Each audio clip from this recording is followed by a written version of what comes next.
E é com esse sentimento de comemoração, então, que a gente inicia o nosso primeiro painel. Então, vou chamar aqui, anunciar o nosso primeiro moderador. Bom dia, Sérgio Ferreira, que é professor de Biofísica da UFRJ. Muito bem-vindo, Sérgio. É com você, fica à vontade para conduzir o primeiro painel.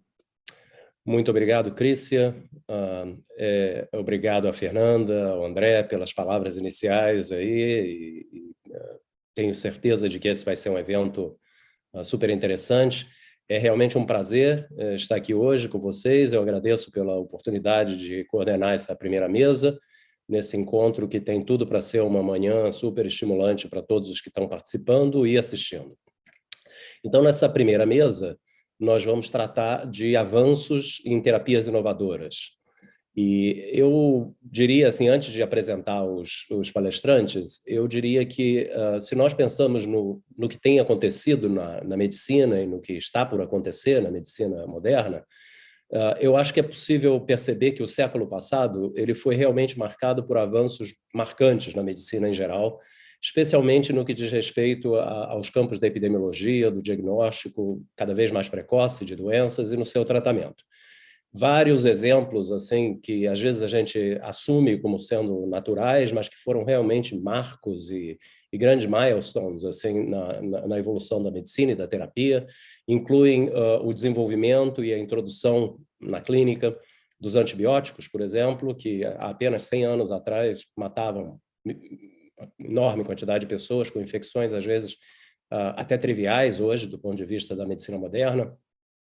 Os antivirais, por exemplo, para os que se recordam, na década de 80, o imenso pesadelo que foi a HIV, a epidemia que estava se iniciando de AIDS, e a perspectiva de que aquela era uma doença sem cura, que, no entanto, rapidamente se transformou numa doença tratável. Não curável, digamos, mas gerenciável, tratável, com o advento dos antivirais que foram desenvolvidos, os coquetéis, enfim, dando aí uma expectativa de vida para aqueles pacientes.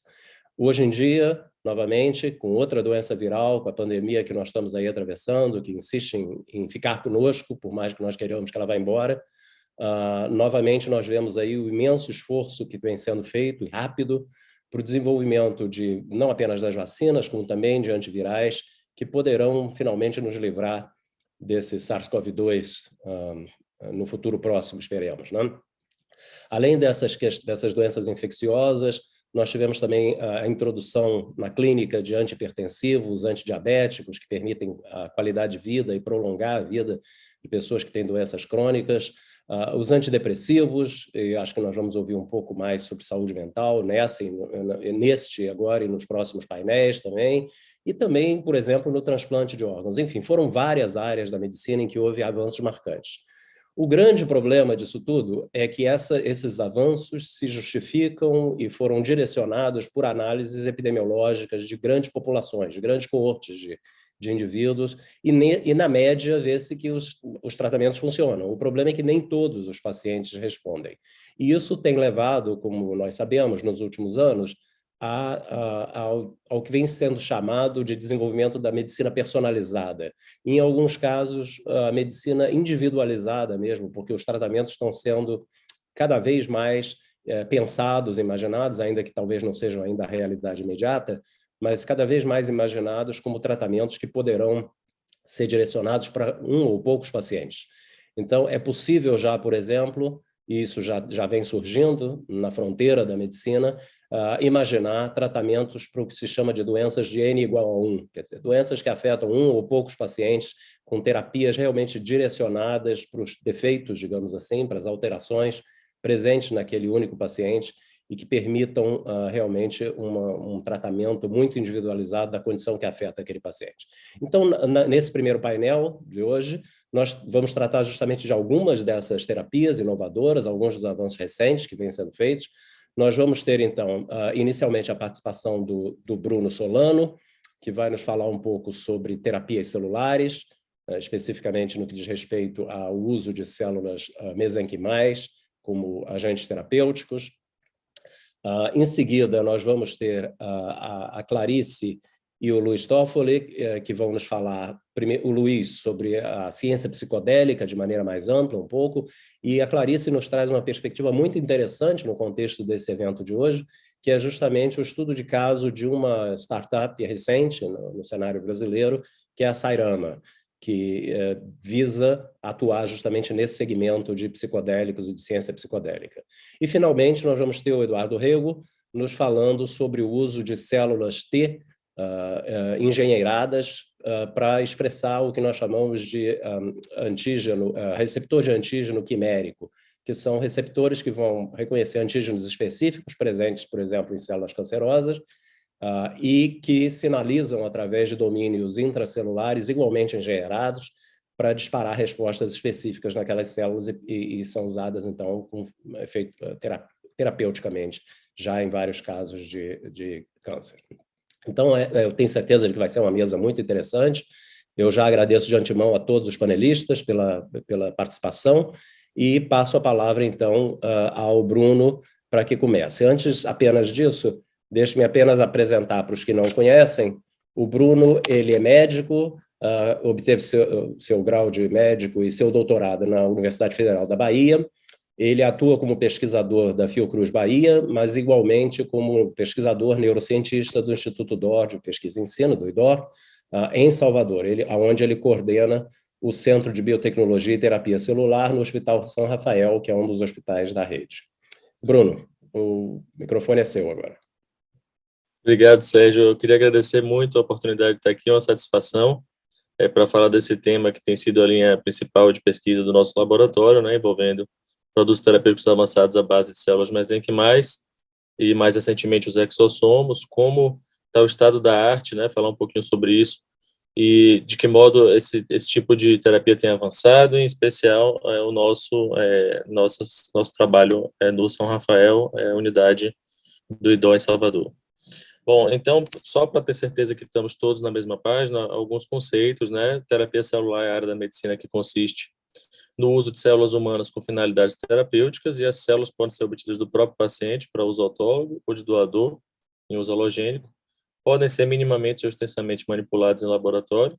Quando a gente fala de manipulação extensa, a gente está falando de longas etapas de cultivo, modificações genéticas ou associação com matrizes. Elas são utilizadas terapeuticamente para exercer a mesma função biológica ou funções diferentes. E daí surge a classificação entre terapia celular convencional, que se aplica ao uso tradicional, né, de células em terapias, né, tecidos, transplante de medula óssea, células germinativas, e até o conceito mais recente de terapias avançadas, em que, na verdade, a gente passa frequentemente desse fluxo de uma doação de material biológico, né, a fabricação desse produto e utilização em terapia no receptor, mas esse produto biológico ele sofre, então, uma manipulação substancial no laboratório antes de ser introduzido no paciente, ou então a manipulação é mínima, mas a função que esse produto vai exercer é diferente do que originalmente essa célula exerce no indivíduo. Então, a gente tem aí no grupo de terapias avançadas 3 grupos principais, que seria a terapia gênica, a terapia celular, a engenharia tecidual ou combinações de ambas. Durante muito tempo, o avanço desse tipo de desenvolvimento de produto no Brasil teve freado por conta da ausência de regulamentação. Então, hoje a gente tem já RDCs recentes, né, como vocês podem ver a partir de 2018 para cá, envolvendo os requisitos para boa prática de fabricação, como realizar ensaios clínicos com esses produtos, e um marco regulatório para o registro de produtos de terapias avançadas, tornando, então, assim, buscando uma convergência internacional e tornando o processo de desenvolvimento e registro desses produtos possível. Então, do ponto de vista geral, em terapias avançadas, o que a gente vê globalmente? Recordes de financiamento, né? Então, assim, no ano de 2021, isso aqui se refere à metade do ano, já estava mais de 70% em relação ao ano anterior, principalmente em terapia gênica, terapia celular aplicada em imuno-oncologia e outros produtos de terapia celular. Então, esses são os principais desenvolvedores ao redor do mundo, né? Principalmente concentrados na América do Norte, Europa, Ásia e Pacífico.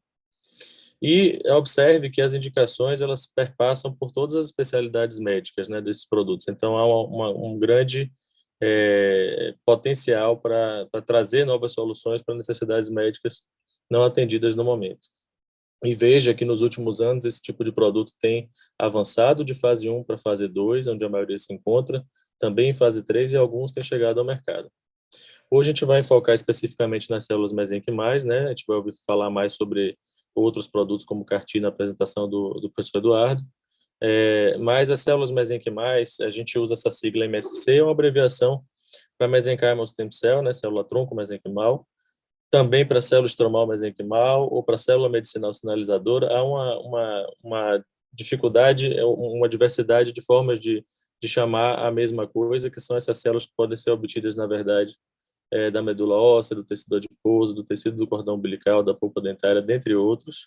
Né? Essas células são expandidas no laboratório e podem ser utilizadas terapeuticamente, porque o foco principal, porque elas têm essa atividade secretória com muita atividade imunomodulatória. Né? Então, isso se aplica ao controle de cenários hiperinflamatórios que se aplicam a várias doenças por conta desses mecanismos, mas também outros mecanismos antifibrose, angiogênese, etc.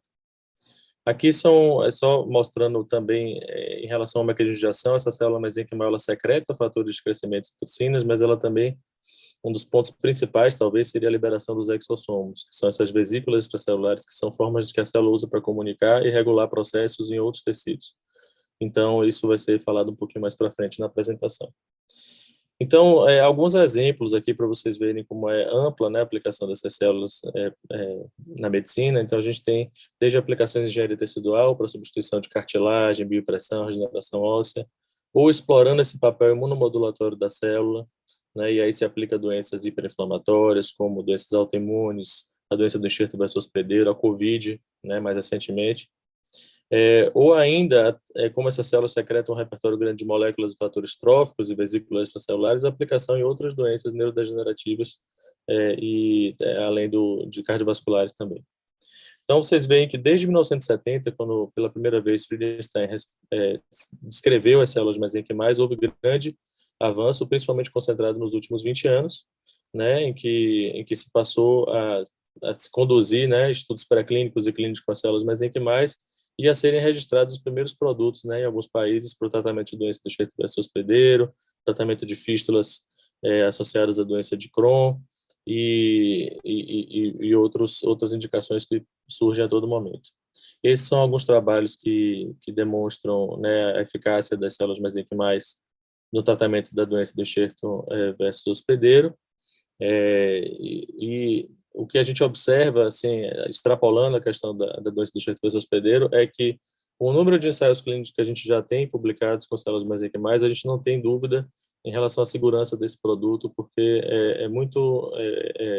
isso é reportado recorrentemente e existem milhares de pacientes tratados. Um grande avanço foi a utilização, nesse campo, foi a utilização das células mesenquimais na COVID-19. Esse é um trabalho publicado pelo grupo de Miami, que demonstra claramente uma redução da mortalidade e de eventos adversos, e aumenta o tempo de recuperação dos pacientes que receberam tratamento com 2 doses de células mesenquimais por via endovenosa. Mas a gente tem que lembrar que células, né, isso é uma classe nova de medicamento, né, diferente do que a gente está acostumado, que são fármacos. Então, são células que produzem respostas complexas, agem em diferentes alvos, né, podem persistir no organismo. Então, existem vários critérios que a gente utiliza de infraestrutura. Essa aqui é nosso laboratório do São Rafael, o Centro de Processamento Celular, em que a gente tem infraestrutura de área limpa, criogenia, laboratório de controle de qualidade, com várias técnicas para caracterizar esse tipo de produto, né, áreas administrativas, e tudo isso é muito importante para garantir a consistência dos resultados que vão ser obtidos e a segurança do produto. Esse é um exemplo do processo de produção e caracterização de células mesenquimais do cordão umbilical que realizamos no nosso laboratório a partir de um Master Cell Bank, a expansão, o crescimento dessas células no laboratório até a criopreservação, expandindo até 1 bilhão de células, que foi o que foi utilizado terapeuticamente em pacientes com COVID no ano passado. Esse aqui é o aspecto da bolsa, né, criopreservado com essas células mesenquimais. E essa infusão é realizada por via endovenosa com descongelamento das células na beira do leito. Então, existe uma série de fatores aí importantes, né, de estabilidade desse produto, né, de questões de logística, para trazer isso para o mundo real, que tem sendo muito debatido. Mas o que a gente consegue ver é que existe nesses pacientes uma modulação de resposta inflamatória, então a dose dependente a gente vê uma aceleração da redução de parâmetros inflamatórios como proteína C reativa, IL-6, ferritina, e melhora nos scores clínicos como o score SOFA. E esse trabalho publicado aqui, que na verdade é um caso mais crônico, né, de um paciente gravemente enfermo, criticamente enfermo, né, com COVID-19, e que já apresentava sinais de fibrose pulmonar também, que lá no dia 30 da internação a gente realizou a primeira infusão de células mesenquimais e 2 dias depois a segunda, e a gente vê uma associação temporal entre essa infusão de células e melhora da oxigenação, melhora do score clínico SOFA, melhora da contagem de linfócitos, queda em parâmetros inflamatórios como ferritina, né, sem alterações em parâmetros coagulativos como o D-dímer, né, além de uma melhora radiológica que ocorreu. E aí a gente vê na prática, né, vamos dizer assim, na validação clínica desse produto, que realmente há uma regulação de resposta imune. Então a gente vê aqui do dia 1 da infusão até o dia 7 uma série de mediadores citocinas e fatores de crescimento que são alterados, né? E a gente vê que isso é acompanhado também de mudanças no perfil celular que esses pacientes apresentam, então aumentando populações de monócitos patrulhadores, que são importantes para controle de inflamação e reparo no pulmão. A gente vê melhora da perfil de ativação de linfócitos T, aumento de células dendríticas, processo de apresentação de antígeno, então uma série de parâmetros que demonstram a atividade modulatória dessa célula em vivo. No entanto, existem desafios, né? Porque uma coisa é você fazer a partir de um único doador a produção desses produtos e tratar um número pequeno de pacientes, como foi feito. Outra coisa é levar isso para o mercado, né? Com terapias comerciais que vão exigir centenas de bilhões de células por lote, uma dosagem eficaz para o paciente. Então, a gente tem trabalhado nesse processo de escalonamento, cultivo de células mesenquimais em bioreatores, né? Para a expansão, e é uma etapa que a gente tem se dedicado para dar os próximos passos. Outro ponto que é desafiador também é a questão da heterogeneidade. Todos esses dados que eu mostrei foram feitos a partir de células de um único doador de tecido de cordão umbilical, que foram células que foram expandidas no laboratório. No entanto, quando a gente passa disso para um uso maior, né, em fase de desenvolvimento clínico e depois em fase comercial, a gente não consegue fazer o tratamento com um único doador, e a gente esbarra, então, em questões como fatores de heterogeneidade, né? Então, existem essas células, elas são diferentes, isoladas de diferentes tecidos, ou mesmo de diferentes doadores, tem variações. Tem variações no crescimento dessas células, que isso é fácil de identificar no laboratório e selecionar aquelas que crescem melhor, mas elas têm morfologias diferentes, como vocês estão observando aqui, e, mais importante, elas têm capacidades diferentes entre si, independente da origem tecidual, se foi cordão umbilical, medula, ou polpa dentária.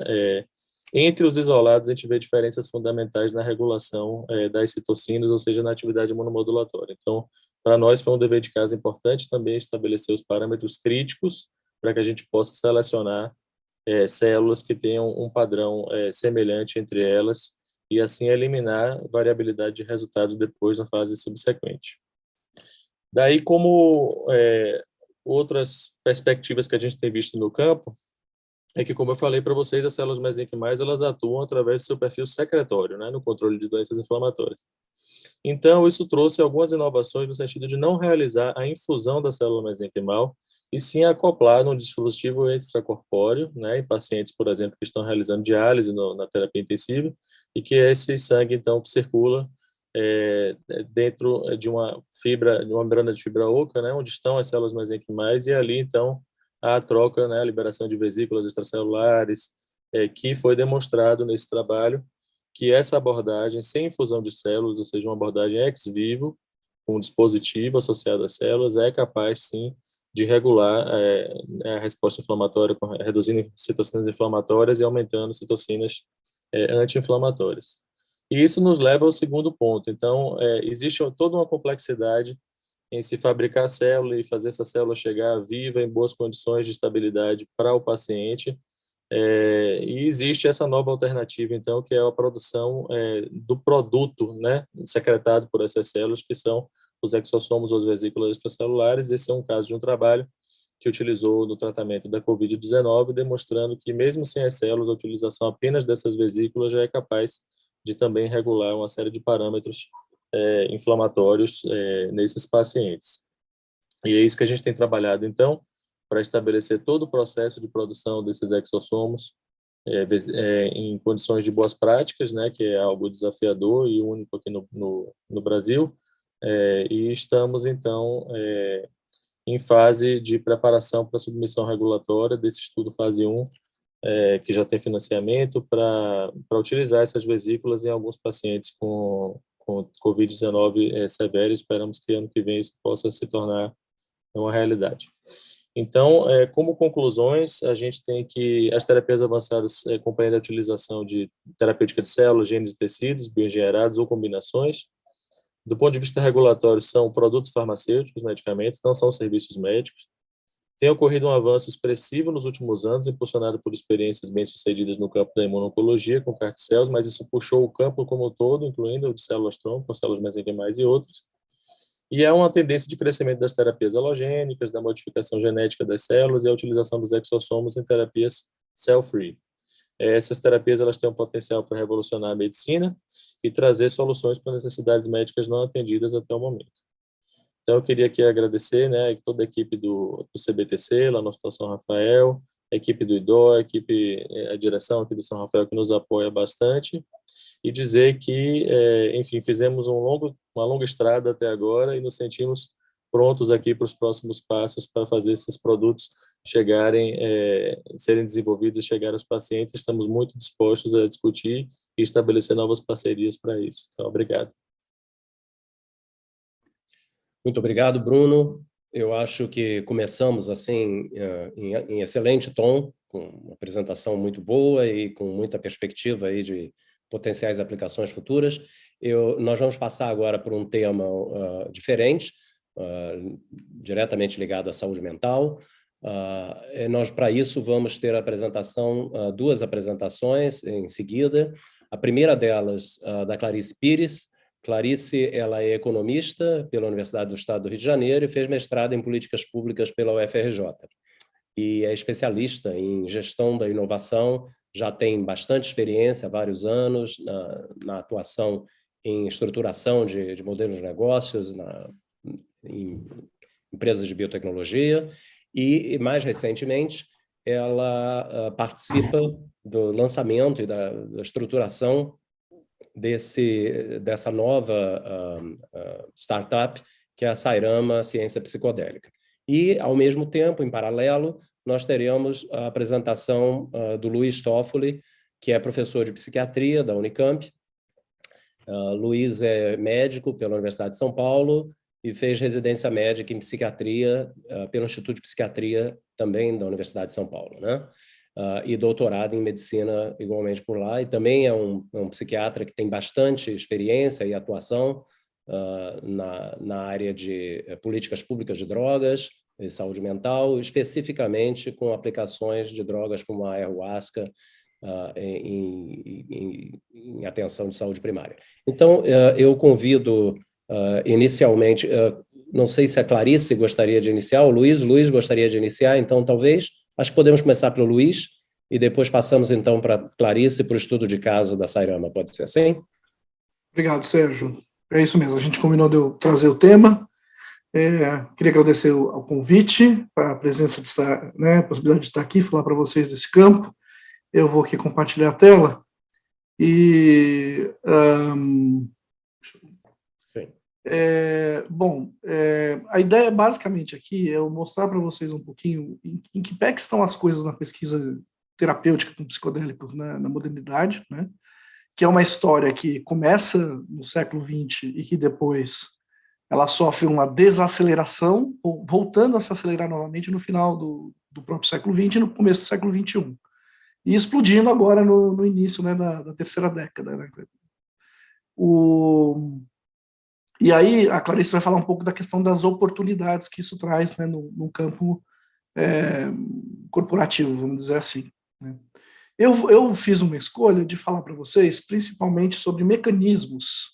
E a ideia, não vou ficar falando exatamente de qual psicodélico estaria aplicado para qual transtorno especificamente, eu vou mostrar um painel geral disso, mas a ideia principal é a gente poder perceber o quanto há em termos de possibilidade de descoberta e, portanto, potencial de desenvolvimento de novas terapêuticas e de formas de se abordar o tema. Ele funciona de uma maneira muito interdisciplinar, ele é mais complexo que o uso de psicofármacos com os quais a gente já está habituado em psiquiatria, embora provavelmente o uso de psicofármacos em psiquiatria devesse ser mais complexo do que é, mas aqui no caso dos psicodélicos não há como escapar disso. Então eu começo falando para vocês, né, mostrando um pouquinho disso que eu falei. A gente teve um boom de pesquisas a partir da síntese do LSD, e é uma coisa interessante, porque já existiam moléculas psicodélicas, que muitos de vocês conhecem como alucinógenos também, que já haviam sido isoladas de plantas no começo do século XX, mas é só a partir da metade do século XX, com a síntese de uma substância que podia ser explorada por um laboratório, que explodem as pesquisas. Então aqui a gente está vendo as pesquisas em azul, as pesquisas com LSD, a busca, isso é uma busca no PubMed com essas palavras, né? Dietilamida do ácido lisérgico e psilocibina, em amarelo, né? Em azul, LSD, em amarelo, laranja, a psilocibina. Em inglês, evidentemente. E aí a gente vê esse pico que aconteceu, depois uma queda, e agora está subindo novamente. E, de maneira interessante, agora existe uma maior popularidade no número de pesquisas com a psilocibina do que com o LSD. Basicamente, quando a gente está falando de psicodélicos, perdão, a gente está falando das aplicações terapêuticas, embora teoricamente poderia haver outras, basicamente nós estamos falando de aplicações para transtornos mentais. E aqui vocês veem um gráfico de aluvião, onde a gente pode ver, né, quais substâncias estão sendo testadas como potenciais formas de terapia e os transtornos estão sendo também investigados. Tem muito mais coisa agora que está em fase de clinical trial, na verdade. Isso aqui eu coloquei apenas o que a gente já tem de evidência preliminar, lembrando que pouco desses estudos eles têm, são suficientes, na verdade nenhum deles é suficiente ainda para que se possa regulamentar. Provavelmente as substâncias que primeiro vão ser regulamentadas para uso terapêutico são a psilocibina e o MDMA, que não é exatamente um psicodélico, é um intactógeno, mas que normalmente é colocado junto nessa discussão por ter algumas propriedades semelhantes e pelo seu uso ser associado à psicoterapia. Eu vou falar sobre isso mais adiante. O que a gente pode ver também aqui é que a gente tem evidências indiretas ou de qualidade, né, clinical trial mesmo, randomizado, controlado para ayahuasca, que a gente só tem para depressão, mas a gente tem dicas de potenciais para vários transtornos mentais e para a psilocibina também. E no caso dos transtornos mentais, o principal foco seria no transtorno do uso de substâncias, principalmente o álcool e a depressão, né, os episódios depressivos. Os psicodélicos são substâncias que, pode-se dizer que ampliam, né, o foco da consciência, permitindo que, no contexto terapêutico, e é importante lembrar que nós estamos falando do contexto terapêutico e não recreativo, né, você pode, através do uso dele, resgatar estados mentais, cenários pessoais que facilitam um processo de psicoterapia. Em alguns casos não se usa nem psicoterapia, né? O padrão, por exemplo, que foi utilizado para a ibogaína não usa psicoterapia, embora ainda se tenha a ideia de que se possa aplicar posteriormente. Então, voltando à ideia de conversar com vocês sobre como os psicodélicos funcionariam, eu queria trazer primeiro um modelo histórico, que é o modelo do Aldous Huxley, que criava a ideia de que existia um determinado filtro no cérebro que bloqueava a capacidade da gente de poder perceber a realidade de uma forma definitiva. O Huxley era muito interessado nessas questões do Oriente místico, né? E que a gente perceberia a realidade apenas como uma fração do que os nossos próprios olhos e sentidos perceberiam. Essa é uma ideia que ela é um pouco canhestra no sentido de que, do ponto de vista da conservação e da parcimônia dos sistemas biológicos, não faria muito sentido que você captasse mais coisas para depois processar menos, né? Mas a gente pode rever isso com conceitos mais atuais. Essa imagem é um conectoma de um estudo do grupo do Carhart-Harris, onde eles aplicaram, né, ou placebo ou psilocibina nos sujeitos e fizeram uma medida da conectividade cerebral. Essa é a conectividade cerebral com placebo. E essa é a conectividade cerebral sob o efeito da psilocibina. Sugerindo aí de que no estado psicodélico, que é agudo e que depois desaparece, possa haver um potencial de hiperconectividade que possa quebrar padrões que estão muito ligados às transtornos mentais, né? As ruminações depressivas da depressão, as obsessões do transtorno obsessivo-compulsivo, o comportamento de dependência nas pessoas que têm dependência de drogas e de outras substâncias, e por aí vai. Então, esse espaço de frutificação, de hiperconectividade, poderia abrir a possibilidade de reconstrução e de reordenação, né, a partir dessa entropia e de reorganização. Agora, isso também está associado a um risco, que pessoas que por exemplo, que têm psicose, ou se o procedimento não é feito com cuidado e a dose é muito alta, isso poderia também, em teoria, criar traumas. Então, esse é um ponto importante para a gente pensar em termos de segurança. Outro ponto importante, poderia ser pensado para a gente entender, e que é um pouco derivado daquele maneiro do Huxley, é a ideia do erro de previsão como fonte dos sintomas da experiência psicodélica. Aqui a gente tem um artigo de Miller e colaboradores de 2013, onde eles mostram um aumento da conectividade do tálamo com as regiões corticais, e sugerindo, né, que os psicodélicos fariam uma espécie de abertura mesmo no filtro talâmico, permitindo chegar a uma quantidade de informação no córtex que o córtex, principalmente no campo visual, que é o mais patente do ponto de vista dos psicodélicos, mas que não é necessariamente o mais importante do ponto de vista terapêutico, né, traz a experiências características, né, semelhantes a alterações visuais, né?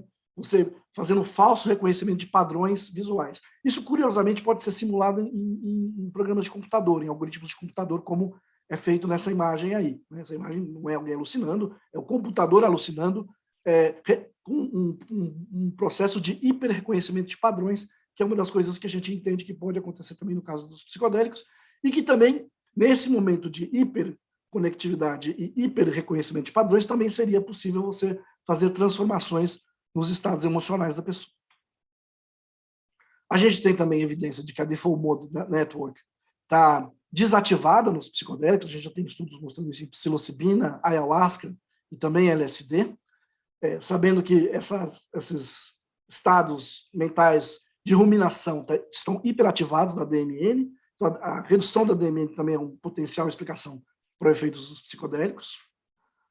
O aumento do BDNF, né, do fator neurotrófico derivado do cérebro, que é imediato no caso dos psicodélicos e que demora um pouco de tempo no caso dos antidepressivos, 15 dias, né, é outra dica que a gente teria aí mediadores, né, substâncias mediadoras que poderiam estar relacionadas à resposta antidepressiva ou à resposta salutar. A gente também tem evidência dos psicodélicos induzirem neuroplasticidade e também de terem ação anti-inflamatória, sabendo, né, que vocês devem saber que atualmente se considera que muitos dos transtornos mentais têm alterações de nível inflamatório, né, estados hiperinflamatórios. Então, o efeito anti-inflamatório, redução do estado de inflamação, também teria um papel interessante que abriria uma outra, mais um campo de pesquisa. Além disso, a gente tem o efeito, principalmente no caso do uso ritual, né, aqui no Brasil, o caso da ayahuasca, do uso do contexto social, religioso, a pressão dos pares, isso também deve ser estudado e entendido. O uso em psicoterapia, que envolveria desde experiências de pico, com transformações, visões do mundo de maneira extremamente conectada entre si, experiências místicas, experiências de transformação e de conexão com o sagrado, né? Particularmente interessante em estudos que falam sobre pacientes com doenças terminais, e também doses mais baixas, que teriam efeitos psicolíticos e poderiam apenas serem utilizados para facilitação de quebra de barreiras para o processo psicoterapêutico. Esse modelo se chama modelo psicolítico. Além disso, a gente tem uma discussão extremamente importante sobre como fazer o placebo de estudos desse tipo, e se os psicodélicos, na verdade, não seriam uma espécie de placebo turbinado. A gente não tem resposta ainda para isso, mas sendo que os estudos que vêm aparecendo têm demonstrado um potencial terapêutico, dos caminhos de investigação é justamente fazer uma investigação sobre o campo do placebo e dos assim chamados efeitos inespecíficos. Bom, para concluir, acho que a ideia dos psicodélicos, apesar do hype da mídia em cima deles, não é considerá-los como um paraíso, né, que nós encontramos o paraíso com os psicodélicos. Também acho que não faz sentido a gente demonizar essas substâncias, embora elas tenham risco e há pessoas que não possam usá-las, e isso deve ficar bem claro, mas isso acontece em qualquer medicamento, né? Mas de forma que a gente possa encontrar no meio termo, né, no mundo terrestre, né, um jardim das delícias que possa trazer benefícios à saúde mental. Então, é dentro dessa ideia de que existem caminhos múltiplos para pesquisar os efeitos dos psicodélicos que eu entendo que a gente está falando aqui de muitas oportunidades de pesquisa e de oportunidade de conexão da pesquisa com a inovação. Obrigado, e vou parar de compartilhar e vou passar aqui para a Clarice. Muito obrigado, Luiz. Foi uma excelente apresentação, introdução ao tema.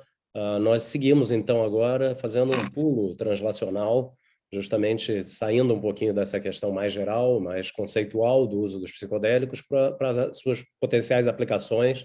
E para isso nós vamos ouvir, então, a Clarice Pires, que vai nos falar sobre o estudo de caso da Sairama, essa startup que foi recentemente criada aqui no Brasil, para atuar nessa área. Clarice, por favor. Bom dia a todos, bom dia, Sérgio, obrigada aí pela apresentação.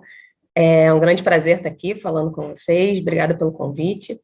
Vou abrir e vou dividir aqui minha tela. Bom, falar depois do Toffoli facilita a minha vida, né, já que ele fez essa grande contextualização já da área da ciência psicodélica. E aí meu papel aqui hoje vai ser trazer um exemplo para vocês de como é que um modelo de negócio na área de empreendedorismo científico pode caminhar dentro da área da ciência psicodélica. E aí, trazendo para vocês um pouquinho do contexto, né, do cenário em que a Sairama nasce como startup científica, por tudo que o Toffoli contou para a gente na apresentação dele, especialmente sobre, né, os potenciais de neuroplasticidade das substâncias psicodélicas, a gente começa a entender que elas têm um belo papel na discussão sobre saúde mental.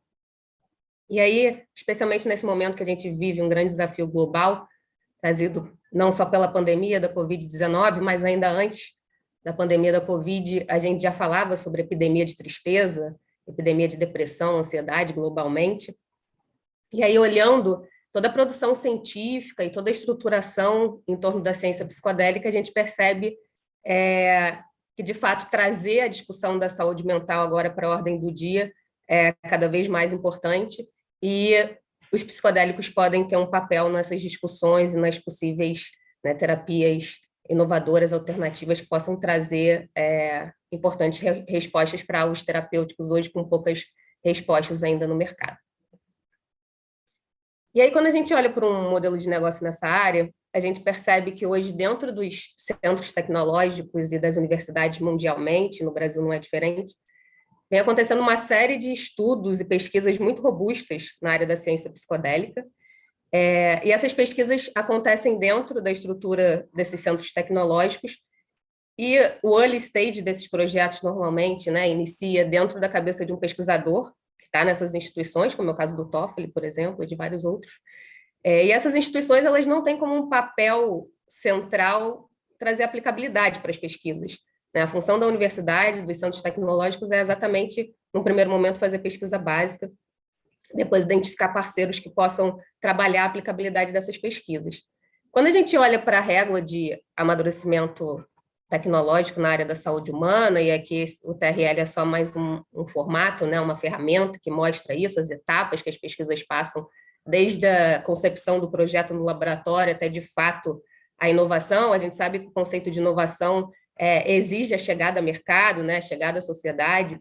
Então, desde a fase do early stage até, de fato, a inovação e o acesso à sociedade, a gente tem uma série de etapas que precisam ser cumpridas do amadurecimento dessas tecnologias. E aí, quando a gente olha o outro lado da ponte, que são as grandes empresas, e aí na área da saúde humana a gente está falando, obviamente, da indústria farmacêutica e de clínicas, hospitais.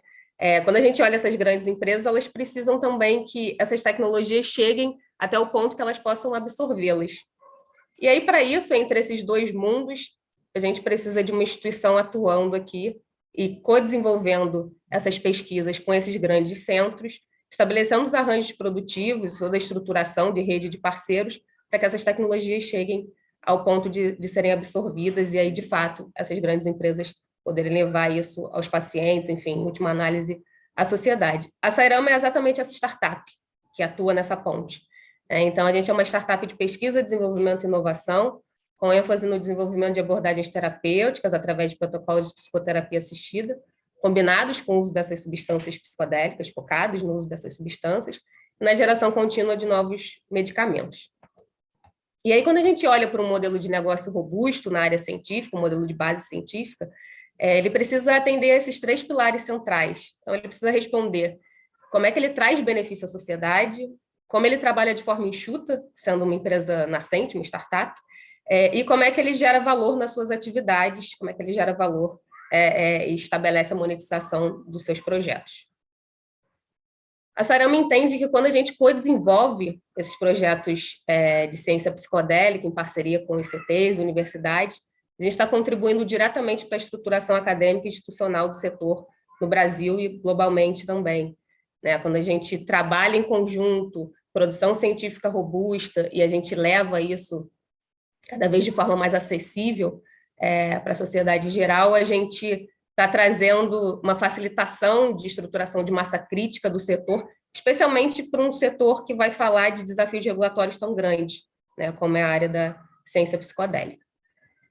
A gente trabalha de forma enxuta quando a gente estuda todas as ferramentas disponíveis na área da ciência e tecnologia no país e todas as políticas de fomento à inovação no Brasil, e a gente consegue, através do estudo dessas ferramentas, e especialmente da Lei de Inovação Tecnológica, implementar acordos e modelo de negócio de parceria com esses centros tecnológicos, com as universidades, então esses acordos, grandes acordos de cooperação técnica e científica, em que a gente consegue, a partir daí, dividir espaço, compartilhar espaço e estruturas já existentes no país, sem que a gente tenha que ficar replicando investimentos em estruturas que já existem, que a gente pode compartilhar e trabalhar em rede.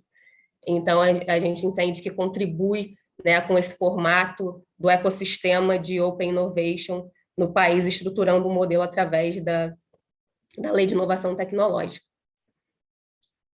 A Sairama, quando ela estrutura seu modelo de negócio através do co-desenvolvimento, que, como eu disse, é a base do nosso modelo, via Lei de Inovação, a gente trabalha os arranjos produtivos e as parcerias necessárias para estabelecer os avanços de amadurecimento tecnológico, das fases dos projetos na área da ciência psicodélica, como eu mostrei lá no meu segundo slide. E aí a gente traz a tecnologia, evolui com a tecnologia até o ponto que ela passa a ter o interesse comercial das grandes empresas, seja a indústria farmacêutica ou hospitais e clínicas. Então, o modelo de monetização da empresa é exatamente trazendo essas tecnologias até esse ponto regulatório de interesse das grandes empresas, que a gente possa licenciar em conjunto com esses parceiros, com os centros tecnológicos, com as universidades, as tecnologias para essa grande indústria, ou através de transferência de tecnologia, transferência de know-how, ou quando isso é de fato protegível, dependendo da tecnologia do projeto, através do licenciamento, de fato, de patentes, propriedades intelectuais. E aí esses grandes grupos, essas grandes empresas vão levar isso para a sociedade, de fato, para os pacientes. A Sairama, ela nasce um pouquinho diferente do que normalmente uma startup na área de ciência nasce, A gente, pelo histórico de mercado, percebe que startups de base científica, elas nascem com um pesquisador que entende muito da tecnologia, mas ainda bem pouco de estruturação de negócio, de organização, de empresa. E a Sairama teve a sorte de ter no grupo de fundadores um grande cientista, uma pessoa que já tinha bastante experiência e já trabalhava bastante na área de ciência psicodélica, com seu grupo científico. A gente conta com mentores científicos na área, mas eles conseguiram juntar, associar ao time pessoas que têm experiência em empreendedorismo científico, em estruturar modelos via lei de inovação e modelos na área da saúde humana bem implementados. Então, esse casamento aconteceu de forma bastante interessante no início da Sairama. Aqui é um pouquinho das nossas áreas de negócio. Eu, por conta do tempo da apresentação, não vou conseguir explorar com vocês com muitos detalhes cada ponto desse da empresa, mas aí depois a gente pode aproveitar aí o tempo de perguntas se alguém tiver interesse em saber sobre algum projeto mais especificamente.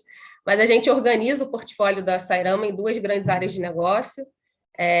A área que tem como alvo central os transtornos mentais, aí a gente está falando de depressão, ansiedade, e a área que tem como foco alvo terapêutico doenças neurodegenerativas e doenças inflamatórias.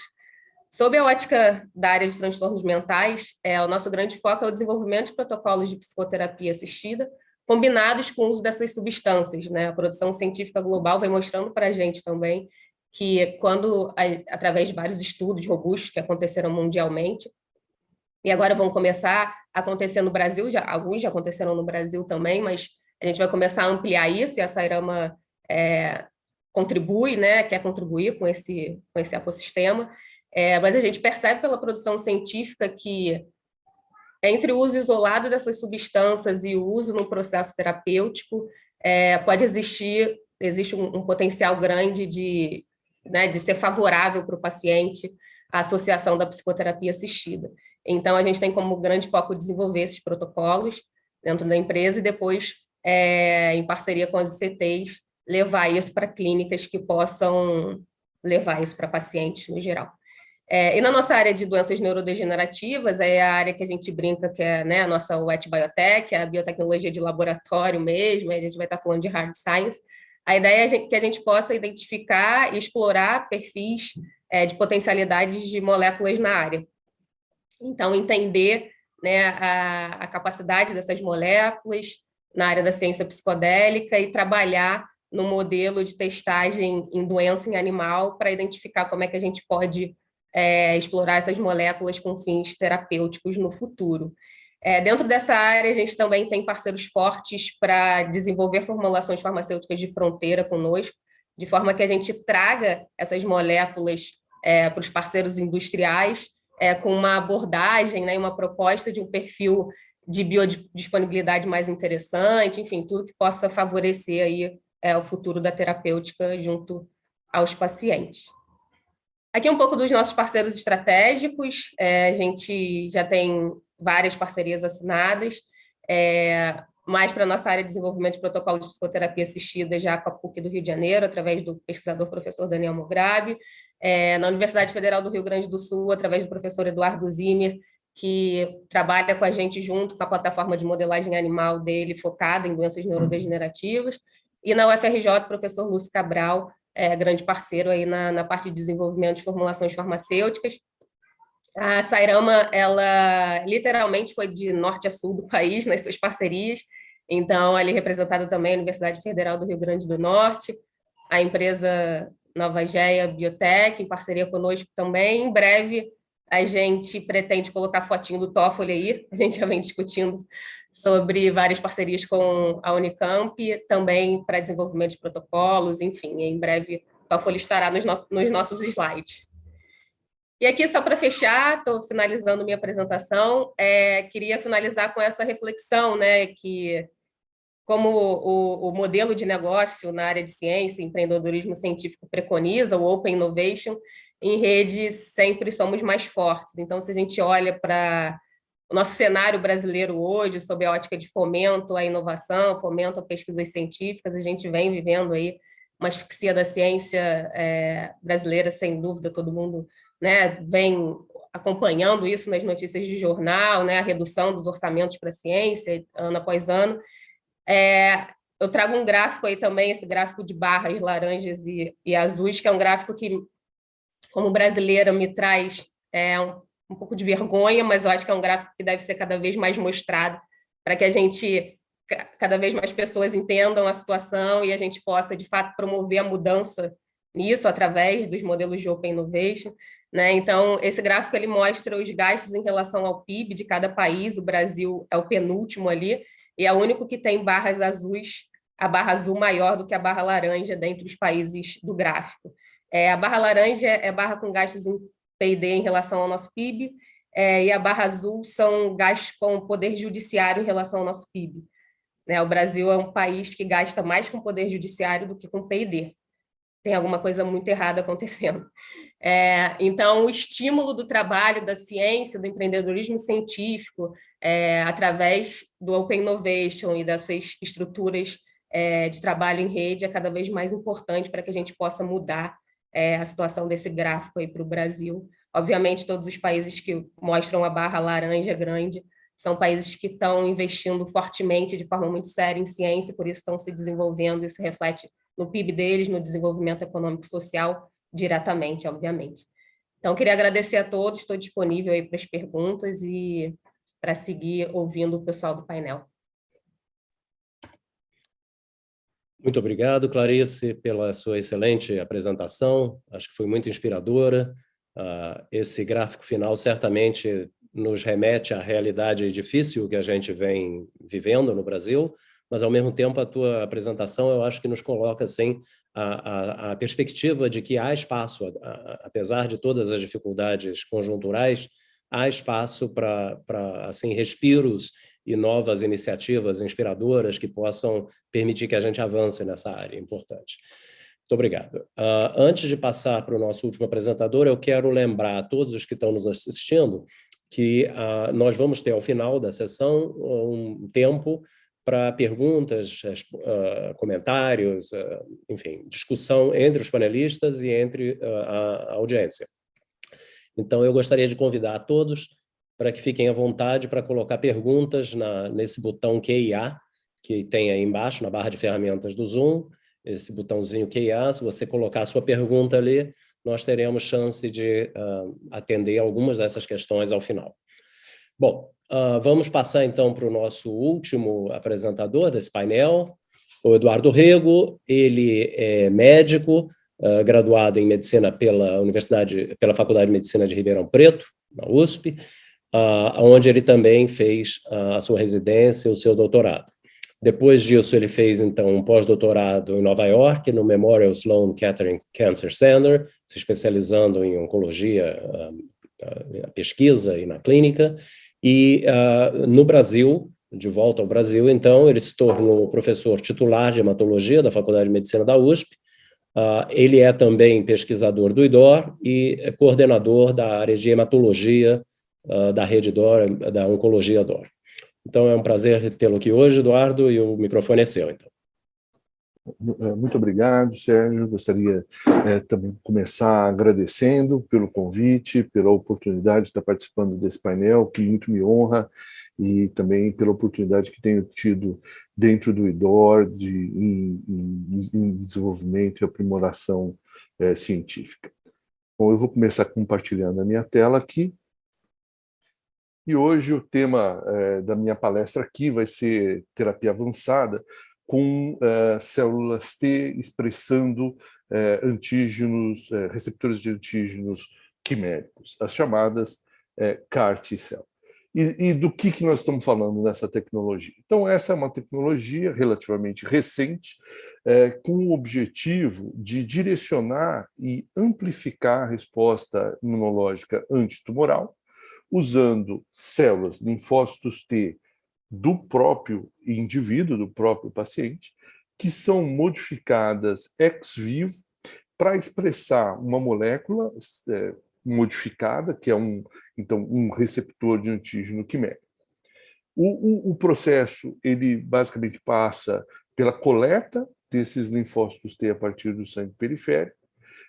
Esses linfócitos T, então, são modificados através da inserção de um gene codificador da molécula do receptor quimérico. Nós vamos falar um pouco sobre as diferentes tecnologias utilizadas para essa inserção. Depois, essas células que tiveram a inserção adequada são, muitas vezes, selecionadas e expandidas, também ex vivo, e uma vez obtidas os critérios, tanto quantitativos quanto qualitativos preconizados, essas células, então, são infundidas no paciente, onde, então, elas passam a reconhecer um antígeno preferencialmente expresso pelas células tumorais, então isso se faz através da porção de reconhecimento do antígeno, aqui sinalizado em verde. Esse engajamento, essa interação com esse antígeno na célula maligna desencadeia sinais intracelulares através de moléculas ativadoras da sinalização T e, finalmente, isso culmina num processo de secreção de substâncias e diferentes interações célula a célula que levam à morte da célula tumoral. Nós temos 5 gerações dessas moléculas quiméricas em desenvolvimento. Na verdade, a maior parte dos produtos que hoje estão já em uso clínico, né, patenteados, em uso corrente, são moléculas de segunda geração. E se a gente analisar aí qual a diferença entre essas diferentes gerações, a gente vai ver que se dá principalmente na parte das moléculas coestimulatórias. Então, na primeira geração, a gente não tinha essas moléculas coestimulatórias. Na segunda geração, foi introduzida nessa molécula quimérica elementos, né, do CD28 ou do 4,1-BB. Nas moléculas de terceira geração, ambos, né, temos 2 moléculas coestimulatórias. Nas de quarta geração, nós temos um elemento que vai ativar a produção de citocinas, que vão fazer um loop autorregulatório de autoestimulação desse linfócito T, em particular a secreção, né, um estímulo à interleucina 12. E a quinta geração, nós temos um segundo receptor intracitoplasmático de interleucina 2, um receptor beta de interleucina 2, que também aumenta a atividade, aí, principalmente efetora, desses linfócitos que nós utilizamos. Então, começando, fazendo um painel geral dos alvos, então nós estamos falando então da porção quimérica extracelular, a porção que é responsável pelo reconhecimento então da célula maligna. Esses são os antígenos que estão em diferentes graus de desenvolvimento. O mais emblemático, e por ter sido o primeiro deles, foi o CD19. Esse é um marcador de linfócitos B, que é expresso em diferentes formas de linfomas não Hodgkins, na leucemia crônica linfocítica e também na leucemia linfóide aguda. Esse foi um primeiro antígeno, e tem uma história peculiar nisso, porque os hematologistas já estavam acostumados a lidar com a toxicidade da depressão dos linfócitos CD19 positivos pelo uso de anticorpos monoclonais, e, portanto, esse foi uma das razões pela qual esse antígeno foi o que se desenvolveu na frente. Além disso, outros antígenos de linfócito B, como o CD22, e agora, mais recentemente, o BCMA em mieloma múltiplo. Veja que essa é uma área que está caminhando também para terapêuticas de tumores sólidos, não só tumores hematológicos, em particular a mesotelina, né, que é expresso, por exemplo, no mesotelioma, é um bom candidato para essa terapia, o HER2 em cânceres ginecológicos, o CD33 em glioblastoma e câncer de pulmão, e também uma tentativa para câncer de próstata metastático. Mas, desses todos, os que já chegaram ao mercado e foram aprovados pela agência FDA americana, 4 deles dizem respeito ao CD19, e o último e mais recente é o BCMA, que então é utilizado para mieloma múltiplo. Então, essas terapêuticas hoje estão aprovadas para leucemia linfóide aguda de células B em recaída ou refratário, que é um cenário que, fora da terapia celular, tem um prognóstico bastante reservado, linfomas foliculares e linfoma de células do manto, e, como mencionei, o mieloma múltiplo também em fases de difícil tratamento com quimioterapia. Bem, Como é feita essa modificação? Quais vetores podem ser utilizados? E esse é um aspecto muito chave nessa tecnologia. Nós podemos utilizar vetores virais, e todos os que nós estamos falando, aprovados pelo FDA, são de vetores virais, mas nós temos uma grande perspectiva de vetores não virais também. Dentro dos virais, nós temos lente, retro e adenovírus associados. Eles têm diferenças um pouquinho em relação a infectarem células em divisão ou quiescentes, muito utilizados os lentivírus, exatamente por conseguirem alvejar tanto células em divisão quanto quiescentes, mas também os retrovírus, porque eles são têm uma alta eficácia de modificação genética com esse vetor. O retrovírus, o adenovírus não é muito utilizado exatamente por não induzir uma modificação permanente das células. Dos vetores não virais, estratégias baseadas em transposon têm tido um avanço importante, e talvez um método que mais seja promissor aí é a tecnologia de edição genética através do CRISPR-Cas9. Em relação às desvantagens, eu acho que hoje o maior temor que nós temos é a mutagênese insercional, e ela ocorreu num vetor de transposon que foi o PIGPEG, que foi descrito 2 casos de linfoma não Hodgkin nas células T modificadas. Bem, então, no processo de manufatura, nós temos a primeira quadro aí, que é esse processo de coleta das células T, e um processo paralelo, que é a manufatura viral. Em relação à manufatura das células, os nossos principais cuidados em termos de segurança são controles sorológicos e testes de esterilidade. No processo de manufatura viral, nós temos que ter os controles citogenéticos, como eu falei, da mutagênese insercional, mas também os controles das células empacotadoras, uma vez que o vírus precisa dessa etapa intermediária para a produção de partículas em grande quantidade. E precisamos garantir que no nosso produto não existam vírus replicantes. Então, é muito importante, esse é um controle essencial, e o tratamento com DNase também é uma etapa essencial para garantir que não haja outros produtos. Agora eu vou passar sobre as 3 indicações já aprovadas. Então, a primeira delas é em LLA, tanto em pacientes pediátricos quanto adultos. Esse, então, teve o caso da primeira paciente com LLA refratária, um caso que virou emblemático, a Emily, que hoje, inclusive, fundou uma fundação para apoio do uso do CAR-T-cell, e esse estudo foi o primeiro estudo de larga escala para essa indicação. O estudo Eliana é um estudo para crianças, adolescentes e adultos jovens, então de 3 a 21 anos, onde os pacientes estariam com uma doença refratária ou recaída, mas na ausência de doença extramedular.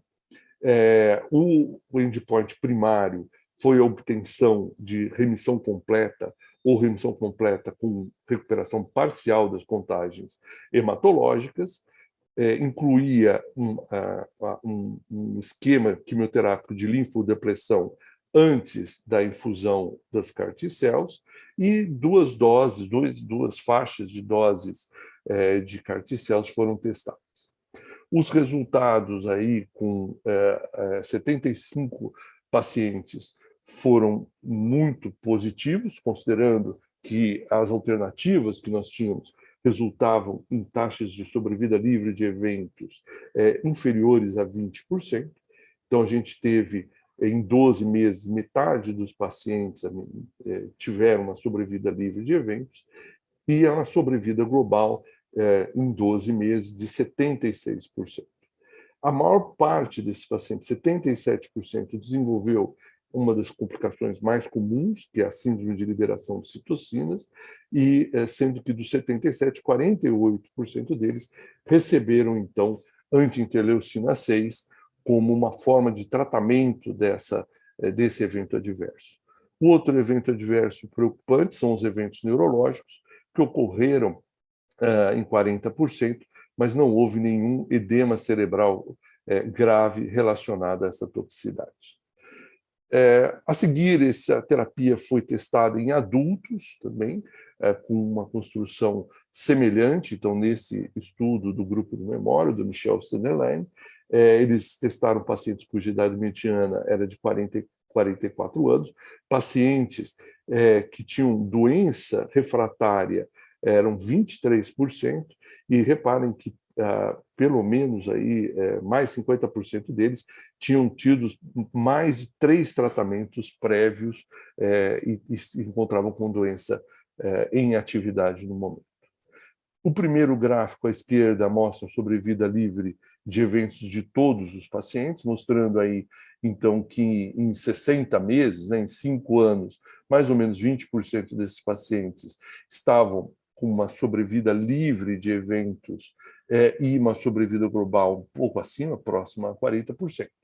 E daí veio a preocupação de que, talvez, para a leucemia linfóide aguda, fosse importante a profundidade dessa resposta, como mostrada nos gráficos do meio, aí, que aqueles pacientes e que conseguiam doença residual negativa tinham melhor evolução. E, portanto, talvez nessa situação, o CAR-T-cell seja um processo intermediário para que seja oferecido um transplante alogênico a seguir.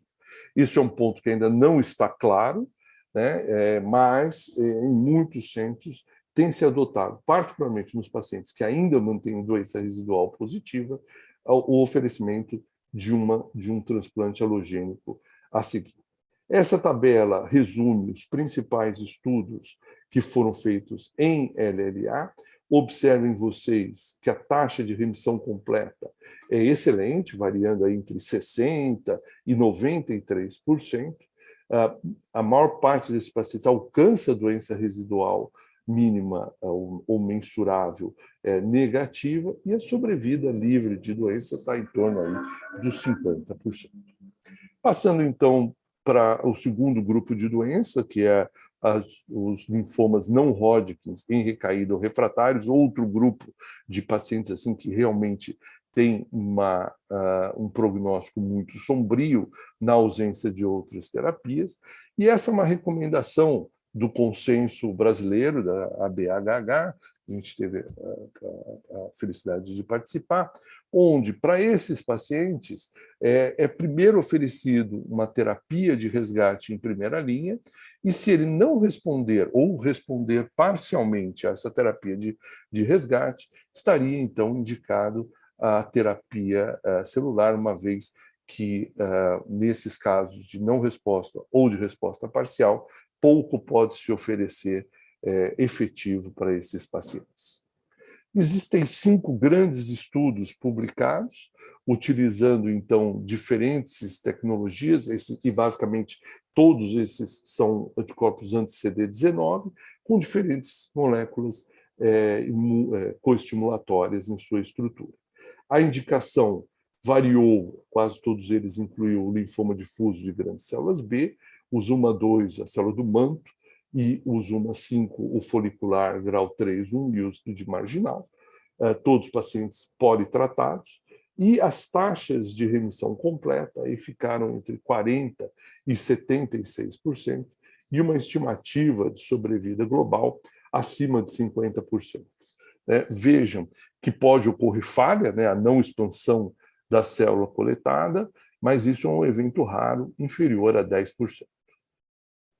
Por último, o grupo dos mielomas múltiplos, que são as modificações mais recentes, e a gente tem aqui o trabalho pivotal, mostrando aí, então, o uso do BCMA como um antígeno que direciona a resposta imunológica às células do mieloma.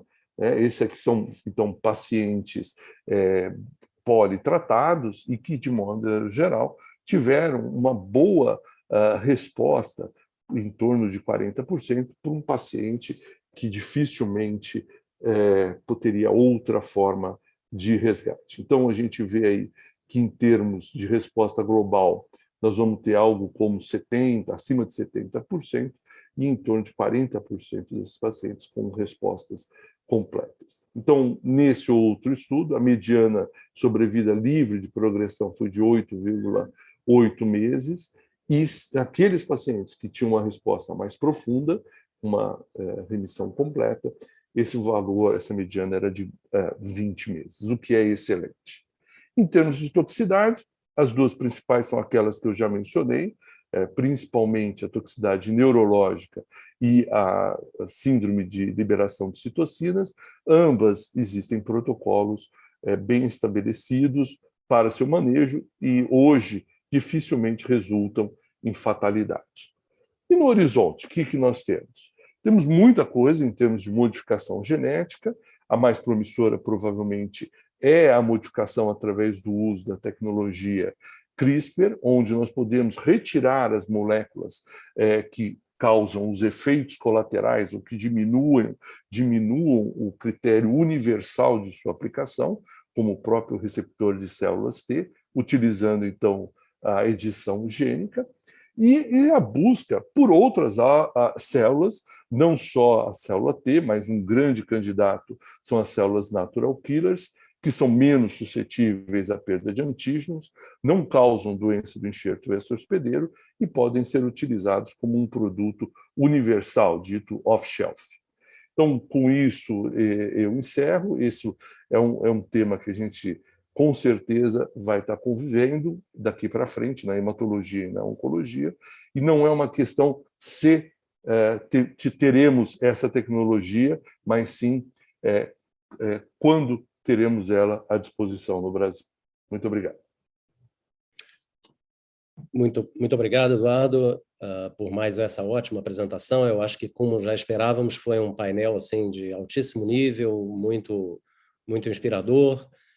Nós já temos algumas perguntas aqui no QIA, talvez para dar tempo para que nós estamos um pouquinho adiantados, então vamos ter alguns poucos minutos a mais aqui para perguntas, então para dar tempo para que as pessoas da audiência continuem colocando suas perguntas aqui no QIA, eu vou começar com algumas perguntas iniciais, assim, mais pontuais, depois podemos partir para uma discussão mais geral.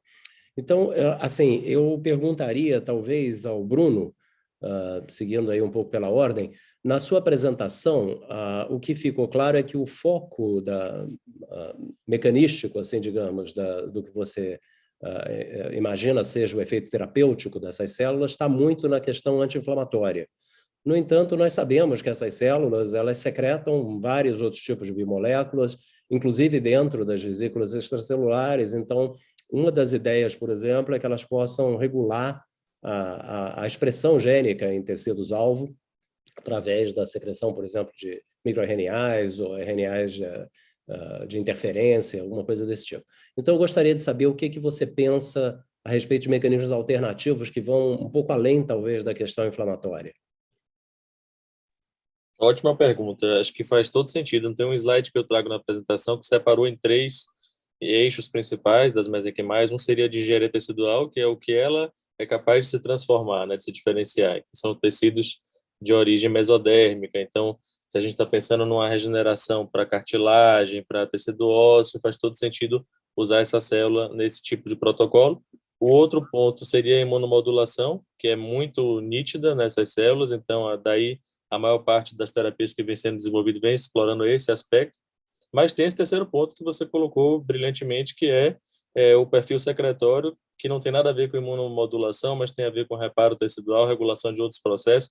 Na verdade, o que a gente cada vez mais entende é que a célula mesenquimal está relacionada com disease tolerance, né? Então, assim, com tolerância, processo de tolerância à doença, redução de danos, né, de progressão. Então, o que a gente precisa fazer, eu acho, é entender bem os mecanismos, porque, assim, ações existem diversas, né, que essas células exercem, é um perfil secretório muito grande, mas para cada indicação clínica que a gente pensar, a gente tem que definir muito bem qual é a via, qual é o mecanismo de ação, e talvez aí tenha a oportunidade até de otimizar esses produtos para que eles funcionem melhor para aquela indicação. Não sei se foi claro, mas eu acho que tem um campo bem aberto nesse aspecto.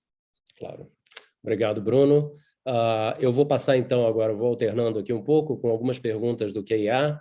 Nós temos aqui o Leonardo... O Eduardo quer complementar, eu acho, está com a mãozinha ali. Eduardo quer complementar, por favor? Fique à vontade. Na verdade, é uma pergunta mesmo para o Bruno. O Bruno, dentro desse sentido, né? A gente viu a célula mesenquimal foi a primeira, né? Então foi realmente a terapia celular, em grande parte, começa com a célula mesenquimal. E foi atropelada aí pelo carticel. Hoje a gente fala muito mais do carticel do que da mesenquimal. Minha pergunta para você é o seguinte: por que a gente não está modificando geneticamente a célula mesenquimal e como é que você vê essa oportunidade aí para onde modificar a célula mesenquimal?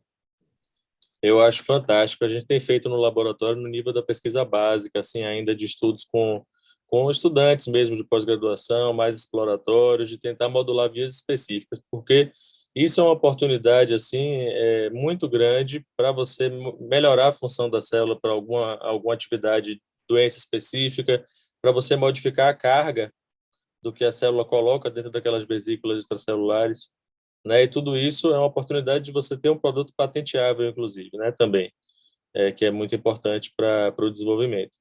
Então, o que a gente está chamando de mesenquimal, alguns chamam de 2.0, outros chamam de 3.0, que é com essas funções aumentadas, seja pelas condições de cultivo, ou seja por modificações genéticas. Então, é algo que tá vindo forte. A gente tem estudado um pouco na área básica e a gente vê isso bem claramente. Por exemplo, você modifica a célula mesenquimal para hipersecretar um fator de crescimento, por exemplo, o IGF-1, e a gente vê uma melhora no processo de regeneração neurológica em alguns modelos que a gente estudou, por exemplo. Né? Então, é uma oportunidade muito boa de se explorar, mas eu acho também que tem muita variabilidade entre as células, então, muito do atraso que a gente teve desses produtos chegarem ao mercado tem a ver com isso, tem a ver com a gente não entender muito bem o mecanismo de ação entendido, e daí a gente está selecionando e colocando em terapia células que têm diferentes propriedades.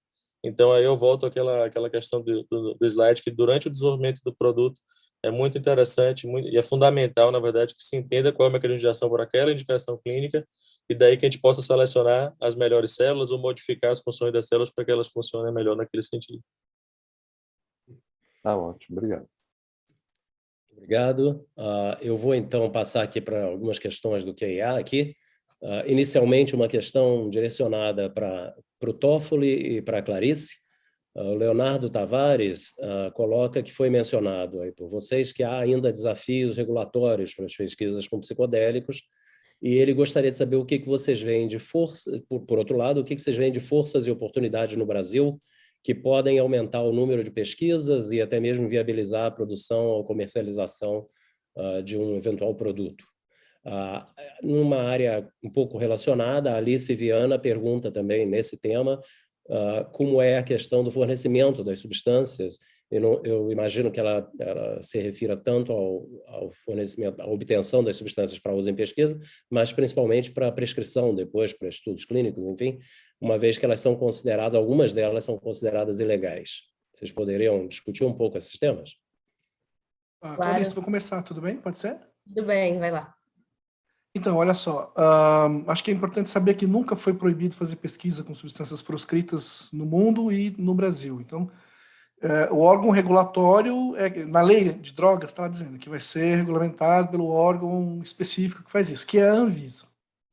Então, você solicita uma autorização da Anvisa ou para ter porte, ou para ter porte síntese, ou para ter porte extração, eventualmente, né? Por exemplo, se for fazer extração de DMT, ou extração de psilocibina, de fontes naturais. Então, na verdade, existe a janela para isso, né? E isso, nos últimos tempos, por incrível que possa parecer, ou não tão incrível assim, se facilitou bastante. Antes a gente tinha que pagar para ter uma certificação dessa, mesmo os pesquisadores, sem fins lucrativos. Agora não mais, né? E o processo também, do ponto de vista burocrático, melhorou bastante.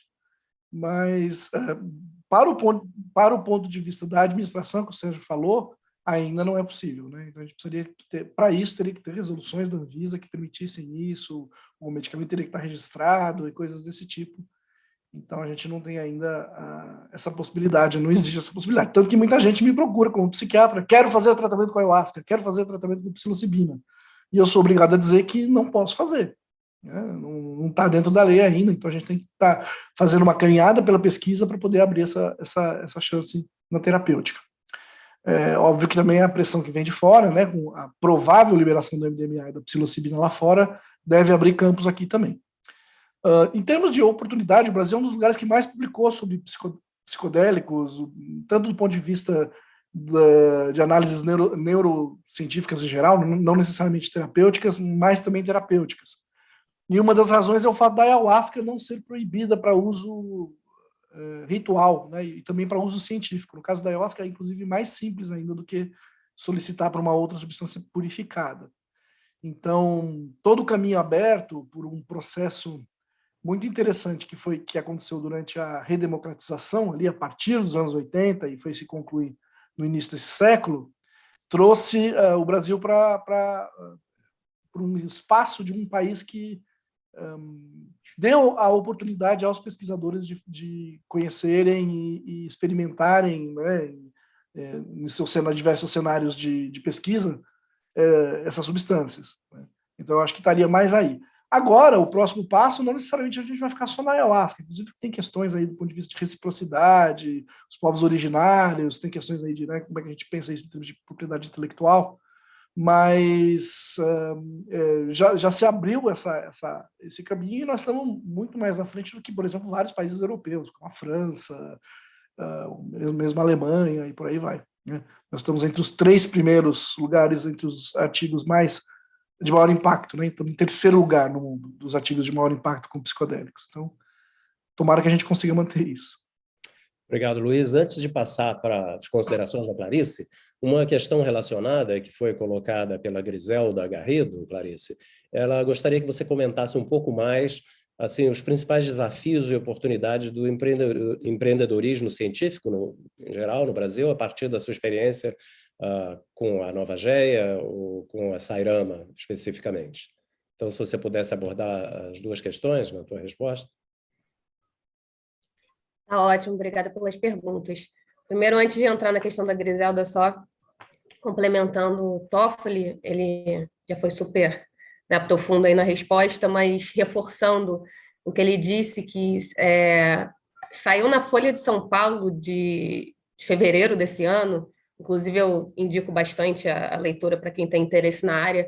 Existe uma coluna do jornalista especializado em ciência psicodélica que chama Marcelo Leite, que sai na Folha de São Paulo. Salvo engano, é quinzenal, né, Toffoli? Nunca sei se é semanal ou quinzenal. Que fala especificamente sobre o tema, as movimentações da ciência psicodélica no mundo e no Brasil.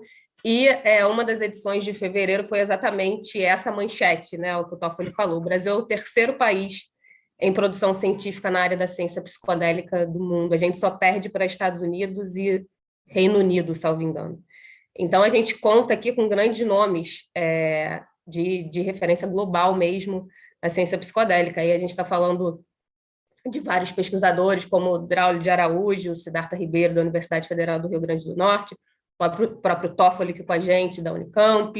A gente está falando também do Stevens, que professor da UFRJ, inclusive prata da casa aqui no IDOR, e fundador da Sairama, pesquisador fundador da Sairama. Então, a gente está falando de pesquisadores que têm, de fato, um papel importante na produção global científica na área. Então, as oportunidades e as forças são imensas no Brasil para isso, apesar de todos os desafios regulatórios. Como o Toffoli disse, a gente tem permissão para usar todas essas substâncias em fase de pesquisa. No entanto, a gente ainda vai ter que viver alguns passos para conseguir colocar isso na terapêutica do dia a dia dos pacientes e através dos parceiros médicos, hospitais e clínicas. A exemplo do que aconteceu no estado do Oregon, nos Estados Unidos, que é um dos primeiros territórios no mundo que começa a regulamentar o uso de psilocibina, por exemplo, o movimento lá ocorreu bastante através de uma pressão da sociedade civil, com a argumentação totalmente baseada em estudos científicos, tá? em publicações na área, demonstrando para as autoridades regulatórias, os tomadores de decisão no Oregon, que, olha, existem estudos científicos robustos, muito bem feitos e estruturados, que mostram o potencial claro dessas substâncias para alguns transtornos, e existem pessoas sofrendo com esses transtornos. Então, isso precisa ser olhado de forma mais séria, isso precisa virar ordem do dia na pauta dos decisores, né? E foi assim que o processo aconteceu por lá. Então, quanto mais a gente movimenta aqui no Brasil, estrutura bons estudos, estrutura projetos em parceria, né, entre empresas e universidades, centros tecnológicos, a gente está ajudando a toda essa estruturação de argumentação científica, com base científica, para que a gente possa ajudar a Anvisa, ajudar os tomadores de decisão no país a entenderem esses processos e, de fato, trabalharem em conjunto com a gente para que isso possa ser possível, o acesso aos pacientes em muito breve. Entrando agora na questão da Griselda, Sérgio, sobre o empreendedorismo científico. Obrigada pela pergunta mais uma vez, é o tema que eu mais gosto de falar, faz parte da minha vida. Não deu tempo de contar durante a apresentação, mas eu sou economista de formação, como o Sérgio me apresentou, mas eu trabalho há mais de 15 anos com estruturação de projetos na área de biotecnologia para a saúde humana. Então, meu grande papel é escutar os cientistas. Eu sempre brinco que eu tenho um belo trabalho. Meu trabalho é passar o dia discutindo com cientistas, ouvindo sobre grandes pesquisas, e tentando estruturar isso num formato que a gente possa captar recurso, aproximar parceiros e identificar como é que a gente leva essas pesquisas da forma mais estruturada para o mercado. E aí, vivendo toda essa trajetória, eu diria para vocês que os grandes desafios estão hoje dentro da estruturação institucional no Brasil.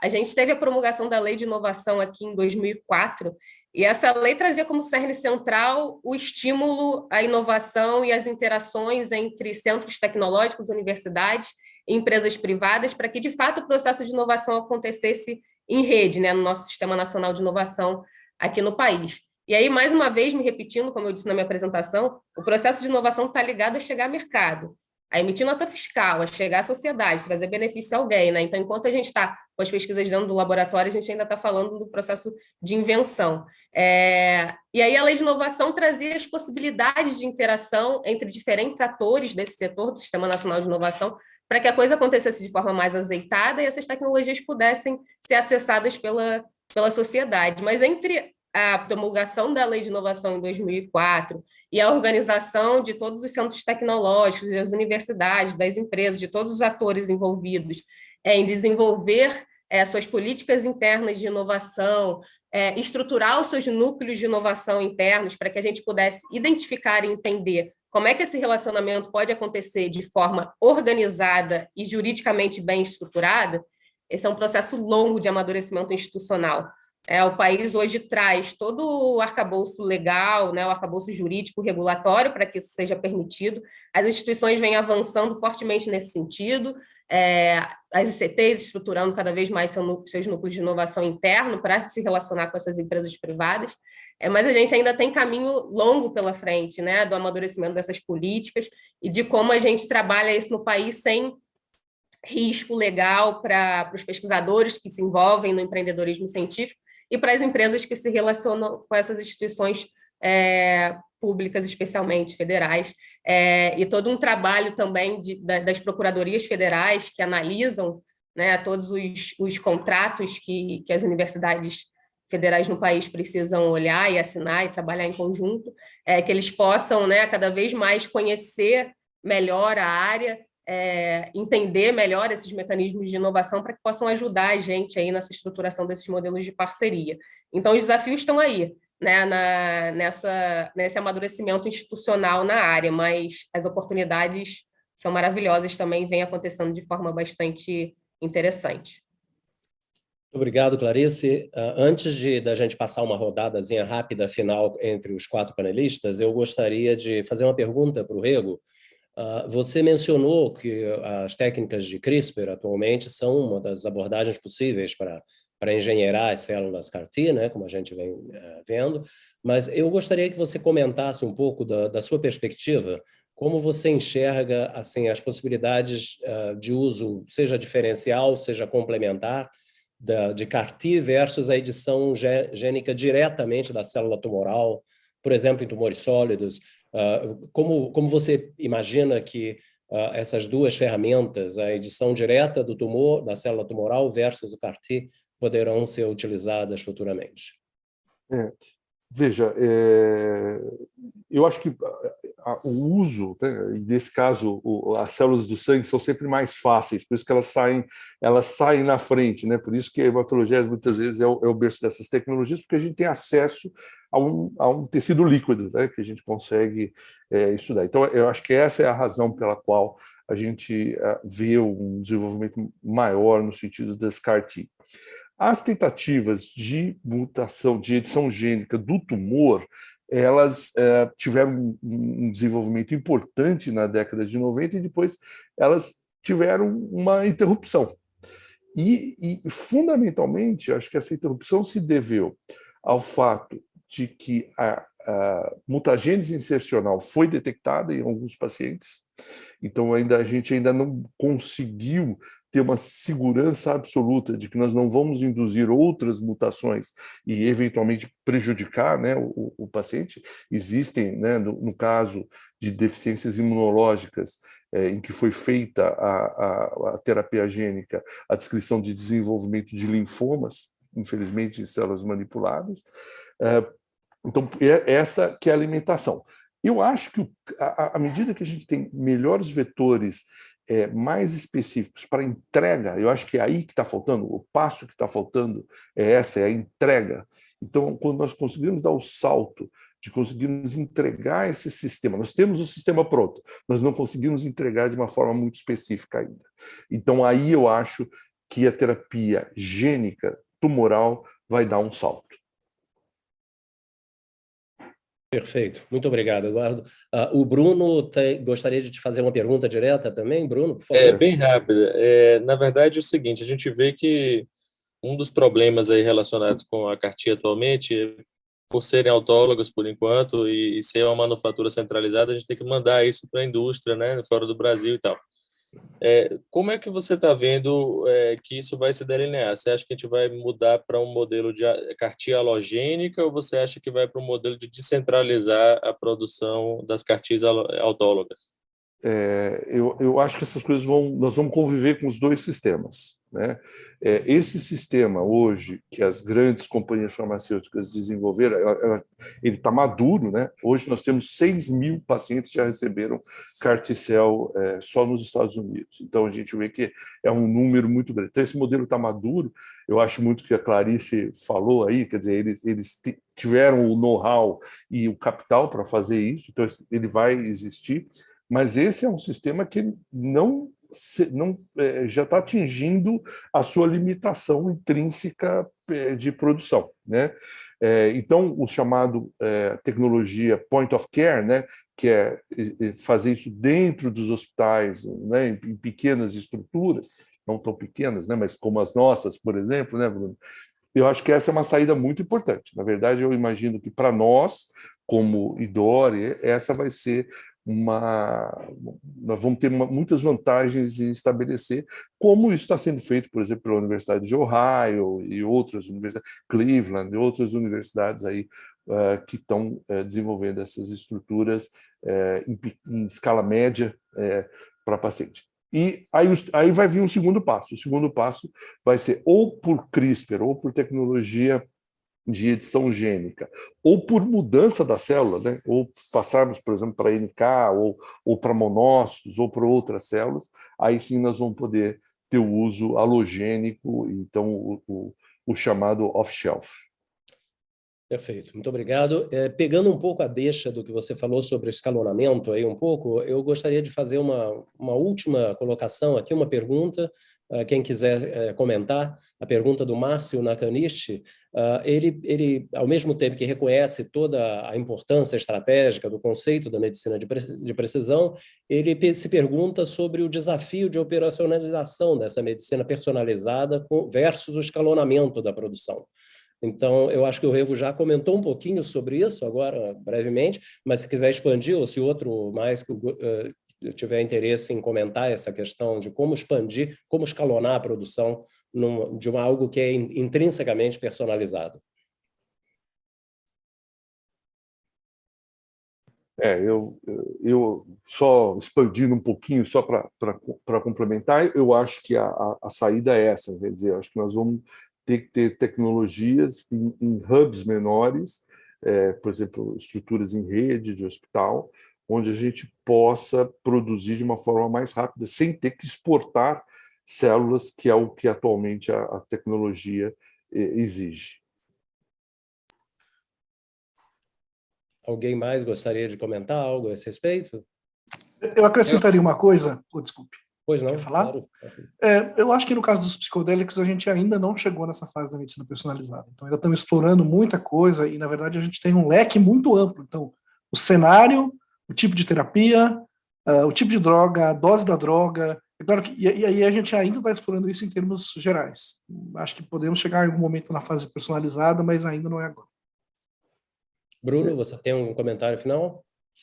No campo em geral de terapia celular, especificamente também no caso das mesenquimais, essa relação de custo-efetividade ela só funcionou com terapias halogênicas, né? E não só por isso também, porque a gente consegue fazer uma triagem melhor do doador e utilizar células saudáveis e triar melhor aquilo que vai para a terapia. E aí, no caso, a questão personalizada vai mais da indicação clínica, né, que essas células podem ter para um paciente e não para outro, do que usar as células do próprio paciente. Então, a gente está no sentido mais do desenvolvimento halogênico, é o que vai baratear os custos e facilitar bastante que mais pacientes possam receber, e a parte de medicina personalizada vai para as indicações que a gente tem que escolher cada vez melhor, né? Perfeito. Me parece que o Rego tem um último comentário que você gostaria de fazer? Na verdade, é uma pergunta para o Toffoli. É mais uma curiosidade, Toffoli. Você me desculpa por não ser da área se ela for muito despropositada. Na questão comportamental, você tem um aspecto quantitativo, mas você tem um aspecto qualitativo, né, de sintomas e tudo isso. Eu estou acostumado a fazer uma ciência muito quantitativa, né, é muito mais fácil. E eu queria saber como é que é isso na tua área, né? Como é que e o que isso influencia no desenho de trial clínico? Essa é uma pergunta muito boa. Até era uma coisa que eu queria ter falado, mas o tempo era muito curto. Primeiro tem a questão de como é que em psiquiatria, em geral, a gente quantifica, né? Transforma em quantificação. A gente cria escalas e a gente trabalha com essas escalas. É claro que alguém que trabalha ali com a própria célula vai achar de uma enorme subjetividade, e então a gente tem que fazer uma crítica em relação a essas escalas. Mas é o que temos, né? Elas são validadas, elas são instrumentos que são utilizados para a gente, né, poder medir. Alguém que tem depressão, você tem uma escala para medir sintomas de depressão, aí você tem um ponto de corte que vai dizer que reduziu, outro vai dizer que teve uma remissão, e assim por diante. Mas quando você fala de qualitativo, tem um ponto muito interessante no campo da pesquisa psicodélica, é que muito mais do que estudos psiquiátricos de outros medicamentos, e que eu acho que deveria ter também, no campo dos psicodélicos tem se feito também estudos qualitativos mesmo, entrevistas qualitativas mesmo, com os métodos da pesquisa qualitativa em saúde. Então, por isso que eu digo, né, o campo dos psicodélicos é, por excelência, interdisciplinar, incluindo, inclusive, esses elementos aí são ferramentas que são usadas no marketing, na sociologia, na antropologia, né? Então, porque também com isso nos ajuda a ir além daquilo que a gente imaginou. Alguns achados podem aparecer a partir dos relatos das pessoas. Então, tem se feito sempre isso. Perfeito. Obrigado. Bom, eu acho que poderíamos seguir um pouco mais adiante aqui, se tivéssemos mais tempo. Certamente foram apresentações todas provocativas e inspiradoras. Eu, pelo menos, apreciei muito. Gostaria realmente de agradecer aos 4 pelo esforço, não apenas pela disponibilidade, mas pelo esforço que fizeram em fazer apresentações ao mesmo tempo curtas e tão contundentes, tão claras. Eu acho que realmente foi um painel muito, muito agradável participar aqui dele. E eu gostaria de agradecer a todos e também a todos que nos escutam.